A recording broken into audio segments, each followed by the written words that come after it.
ahoana marina tsy maintsy midina hoe ny vidim-bary ny hita atreto dia mpitondra tsy mahafantatra ny tena fototra iainan'ny vahoaka malagasy no mitondra ny firenena ankehitriny, variana amin'ny aitraitra sy ny fisehosehoana fa tsy mahalala ny tena fiainam-bahoaka. Tsy mahamaika izao fitondrana izao ny fampiroboroboana ny famokarana eto an-toerana, fa miaina ao anatin'ny famelomana ny mpamokatra any ivelany amin'ny alalan'ny fanafarana vokatra izay vita any ivelany. Io no fototra mahatonga ny fiakaran'ny vidim-piainana io satria tsy mifandanja ny devizy na ny fanakalozana ara-bola tonga eto amintsika. Izany hoe miaina ny sandam-bola malagasy. Taitra ny olona tsy mba taitra, ka taitra irery vao mamaky takotra. Io no azo ilazana ny fomba fihetsiky ny mpitondra fanjakana amin'izao fotoana izao, manoloana ny fidangany ny vidim-piainana. Nampiantso fivoriana maika teny mahazo arivo ny Praime Ministra lehibe ny gouvernement Antsay Christian ny zoma fa 4 ny volana Desambra teo, amantarana ny olana misy ka ahafahana mitondra vahaolana manoloana ny fiakaran'ny vidim-bary eny an-tsena, izay hita fa misy fiantraikany amin'ny fahefan'ny vidin'ny vahoaka malagasy, indrindra fa ao anatin'izao fotoana iarenana amin'ny atrehana ny valanaretina Covid-19 izao no antony ity fivoriana ity. Niaranidinika tamin'izany moa ny ministry ny indostria, ny ministry ny varotra sy ny asa tanana, ny ministry ny fambolena sy ny fiompiana ary ny jono, ny governoran'ny banky fohibe ny Madagasikara, ny solotenan'ireo mpanafatra sy ny mpamokatra vary ary ny solotenan'ireo mpivarotra vary ambongadina. Ny vohitra nandritra ity fivoriana ity fa tsy tokony hihoatra ny 500 ariary ny vidin'ny vary iray kapoaka eny an-tsena, ary fantatra fa mahery ny iray hetsy taonina ny vary nafarana ho tonga eto an-toerana alohan'ny farany ity volana Desambra ity, ka analefaka ny vidim-bary izany. Nanomboka ny 15 volana Desambra teo ity fanapahan-kevitra ity. Nambarany Praime Ministra lehibe ny gouvernement mihitsy aza fa tsy azo ekena ny fisian'ireo izay amin'ny manafina vary sy manararoatra mampiakatra ny vidiny satria analefaka ny tsenam-bary no tanjon'ny fanjakana amin'izany. Vahaolana aty an-tampony ihany izany hoe ho an'ny mpanjifa ihany, fa mba inona ny vahaolana ho an'ny any fotony? Ny azo ambara dia vahaolana tereko masaka fotsiny ihany izany. Tsy ny famporisana ny tantsa amokatra ve ny tokony atao? Ny tsara ho marina aloha dia teboka maro no antony mahatonga ny fidangany ny vidim-piainana io. Isan'ny fototra lehibe amin'izany ny fitotongana ny sandany ariary ary ny tsy fisian'ny vokatra miakatra avy amin'ny tantsaha. Ny politika ny mpitondra ny fosotra voalohany mahatonga izany. Balarora sy fiovaovandela ny tazana fa tsy misy politika matotra sy efa matipaika hatrany am-boalohany izao fitondran'izao. Santionany amin'izany ity nolazain'ny filoham-pirenena ity fony izy mbola kandida. Ireo mpamatsy vola traditionnel raha mbola ireo no anteheratsika, raha mbola mifanampiana avy any amin'ireo firenen'ireo no antenatsika ampandrosoanany Madagasikara, dia za milaza anareo fa na afaka na amin'ny 2030 na amin'ny 2050 na amin'ny 2060 tsy androso mihitsy i Madagasikara. Ahoana tsara hoe andre matofilo dia tena homme d'etat ve zany ianao izao? Inona izany ny ilay fangataham-bola trosainareo any amin'ny bady mitentina 270 tapitrisa dolara io? Dia hoy ny solombavam-bahoaka manoloana an'io hoe isam-bola indray raha malagasy ratification 40 millions de dollars atao amin'ireo banky bady. Ohatra mianao ary tsy mandeha rehefa fanjakana ndraiky zay mihitsy tena iainany a. Sambotra ianao 30 mora taminy tenao anatin'ny 70 taona naveriny vola io, ary 10 taona tsy andoavana reny vola. Anaovana inona? Anaovana ny fitsaboana ny corona. Le filoham-pirenena tany Tamatave sady mandifa laza hoe sitrana tsy sitsony corona. Mamory vahoaka be mandeha miaraka amin'ny mikopo faikitsony fa tsisy koa ny corona. Inona mbola ampidiranao an'reto vahoaka manontolo reto ny vahoaka malagasy hiditra ao anatin'le totrosa ampidika izy ny zafindao alikona ny zafy kelinao fa hoe zay zony nataonareo nisy tosika hafameno zao fa lanitra tosika hafameno na nyteo ologno na ndo vola totoko tsy foroana tsy haiko sy nisany le taloha fa tsy tenenina ntsony hoe tsisy sady tsisy kotany tsisy vidigilina fa efa lany iny de lany de ohatra samy lany zany de antaninao aiza amba avao iny kotreo manantena tsy misy fa tsy misy azy zany tahaka izany ny fomba fitantananareo ity firenena ity lasa kilalaon-jaza tanteraka hatramin'izao de mbola tsy mijanona io balaloranareo amin'ny vahoaka io fa nafarambary no ireharehanareo kanefa ny 20% ny vahoaka malagasy de tantsapam-boly avokoa mihinambary ny 3 isan'andro ny vahoaka malagasy raha ny antotanisa azo farany aza de mahalany vary 730 kilao isan-taona ny olona iray any ambany vohitra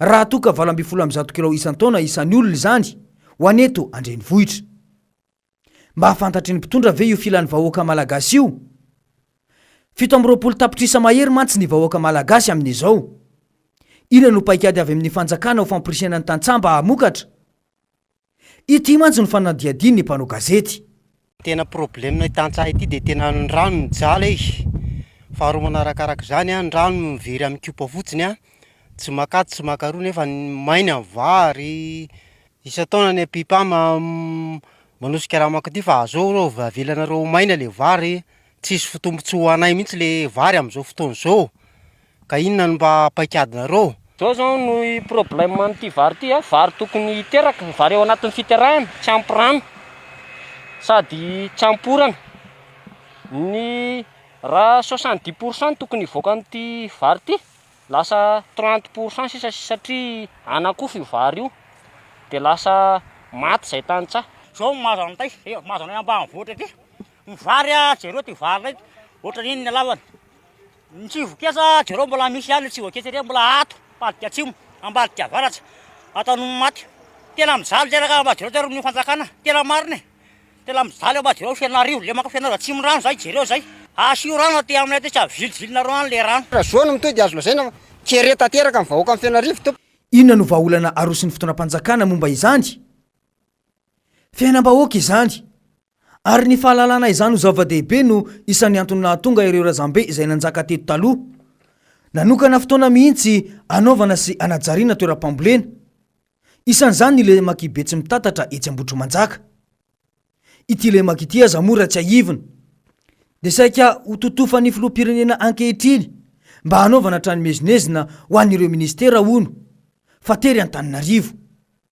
soa ihany fa nahay niaro ny fananany sy ny lovandrazany ny ponina teny an-toerana ilaina ny fandrosoana fa raha ny tranomezinezina kanefa ny kibonona inona no dikany amin'izao aza moa de ity no zava-misy eny an-toerana araka ny fanadiadiny ny mpanao gazety vokabary 7 taona isaky ny hektara no miakatra isan-taona eto amin'ny lemaka be tsy mitatatra mamatsy an'Antananarivo manodidina 50 hektara eo ny tanimbary mamokatra izany 5 tandy indomindoza ny vokabary hiakatra manaraka eo tsy misy ny orana miaritra ny renirano ny kiopa isan-taona nefa misy hatrany ny famoahana ny tohodrano manondraka ny tanimbary saingy tsy nisy izany tamin'ity ny vamintaona toy izao nefa no tena erin'ny vokabary izany hoe ny rano tonga ny tanimbary vokatry ny tsy fampiny izay rano izay na maina tanteraka ny vary vao noketsaina na manakofa rehefa vokatra ny ao ny commune Ambotromanjaka fiombonana Ambotrapeto Akadomanga ary ny fokotany Nosy Zay vola eo moa zany ny hoe fafany besiny maro satria ny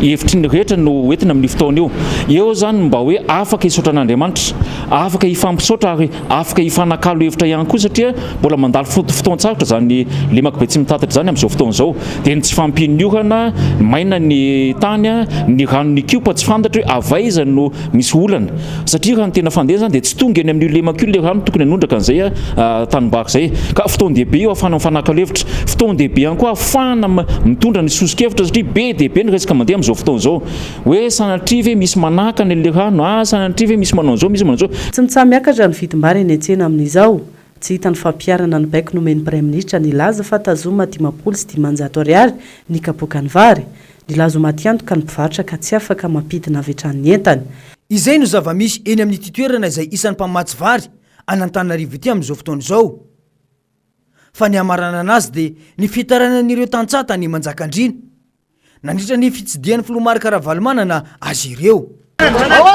Ina vaovao? Mbola eto ihany ahy e. Mbola eto ihany aho, mbola makanao hatreto. Mizaly zay kanefa ny zao ny zava-misy ka tao. Manao nareo ty?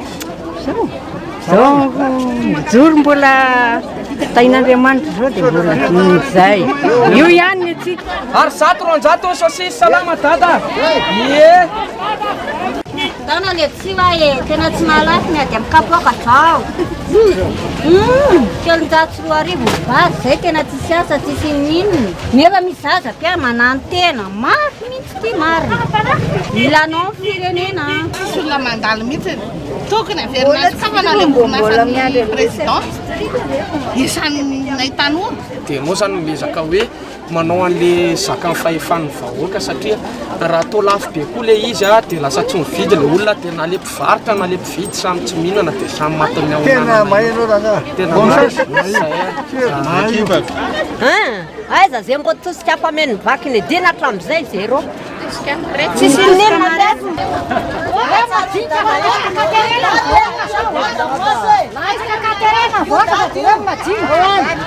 Jerotra miarabe miakatrany amin'ny gendarmerie a ohatrany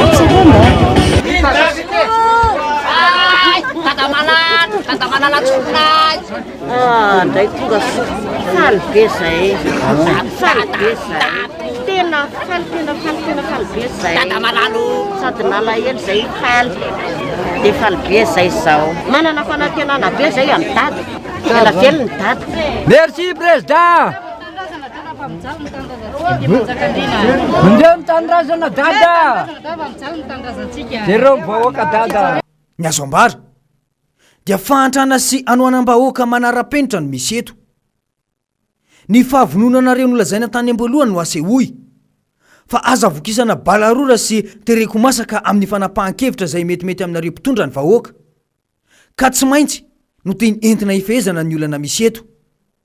Efa impiry moa ny mpanohitra sy ny mpahay toe-karena no niteny aminareo hoe tokony efa iomanana ny fanarenana ara-ekônomika nandritra iny aretina koronavirusa iny. Saingy nolazainareo tamin'izany fa efa vonina ny fitondrana hiatrika izany. Dia rehefa avy eo mitranga ny olana dia vahoaka efa sahirana no poretinareo fa hoe tsy maintsy midina ny vidim-bary. Fa ahoana mariny?